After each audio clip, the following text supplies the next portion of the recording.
नमस्कार मित्रांनो, मी विश्वंभर शिंदे. या व्हिडिओच्या माध्यमातून तुम्ही तुमचं जर रेशन कार्ड ऑनलाईन असेल तर फक्त आधार कार्ड क्रमांक टाकून तुमचं रेशन कार्ड OTPच्या साहाय्यानं डाउनलोड करू शकता, तेही डिजिटल सिग्नेचर असलेलं. तर ते रेशन कार्ड कशा पद्धतीने डाउनलोड करायची याची संपूर्ण माहिती आपण या व्हिडिओमध्ये बघणार आहेत. तत्पूर्वी आपल्या चॅनलवरती पहिल्यांदाच आला असाल तर चॅनलला सबस्क्राईब करून ठेवा, म्हणजे असेच माझे महत्त्वपूर्ण व्हिडिओ तुम्हाला वेळोवेळी भेटत राहतात. चला मित्रांनो, व्हिडिओ सुरू करूया.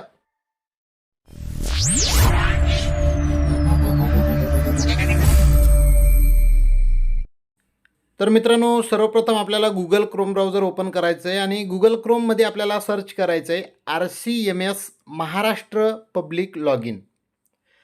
ही ऑफिशियल वेबसाईट आहे. ही साईट ओपन करायची, जी वरची पब्लिक लॉग इन येईल यावरती क्लिक करायचं तुम्हाला.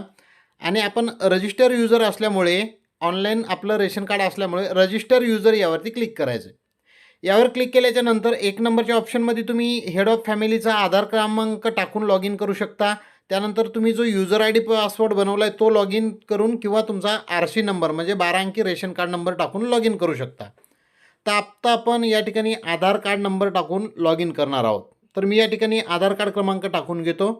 हेड ऑफ फॅमिली म्हणजे ज्या कुटुंबातल्या ज्या व्यक्तीच्या नावाने रेशन कार्ड आहे त्यांचा आधार कार्ड क्रमांक इथे टाकायचा आहे आणि खाली कॅप्चर टाकून घ्यायचं आहे.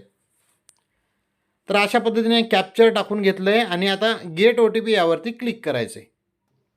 गेट OTP वरती क्लिक केल्याच्या नंतर काही वेळात तुमच्या आधारला लिंक असलेल्या मोबाईल नंबरवरती एक OTP येईल. तो 6 अंकी OTP क्रमांक आपल्याला या ठिकाणी टाकायचा आहे आणि व्हेरीफाय OTP यावर क्लिक करायचं आहे. यावर क्लिक केल्याच्या नंतर अशा प्रकारचा इंटरफेस तुमच्या समोर येईल. तुमचं रेशन कार्ड ओपन होईल. आता डॅशबोर्ड, त्यानंतर रेशन कार्ड डिटेल म्हणजे डिटेल बघू शकता. त्याच्यानंतर मॉडिफिकेशन म्हणजे बदल करू शकता. रेशन कार्ड तुमचं ट्रान्सफर करू शकता इतर जिल्ह्यामध्ये आणि रेशन कार्ड सरेंडर देखील करू शकता. असे ऑप्शन आहेत. पण आपल्याला काय करायचे, डाउनलोड करायचे. तर या ठिकाणी डाउनलोड युअर रेशन कार्ड या ऑप्शनवर क्लिक करायचे. आता परत डाउनलोड युअर रेशन कार्ड यावर क्लिक करायचे आणि OTP पाठवण्यासाठी परमिशन द्यायचे. त्यानंतर अजून एक OTP पाठवला जाईल आधारचा तुमच्या रजिस्टर मोबाईल नंबरवरती. तो OTP यामध्ये आता टाकायचा आहे आपल्याला. OTP टाकल्यानंतर व्हेरीफाय OTP यावरती क्लिक करायचंय. व्हेरीफाय OTP यावर क्लिक केल्याच्या नंतर अशा पद्धतीनं तुमचं रेशन कार्ड या ठिकाणी डाउनलोड झालेलं आहे. बघू शकता राईट साईडला या क्रोम मध्ये आपल्याला हे रेशन कार्ड आता डाउनलोड मधून बघायला मिळणार आहे. तर बघू शकता हे अशा पद्धतीनं डिजिटल स्वाक्षरी असलेलं रेशन कार्ड तुमचं या ठिकाणी डाउनलोड होणार आहे.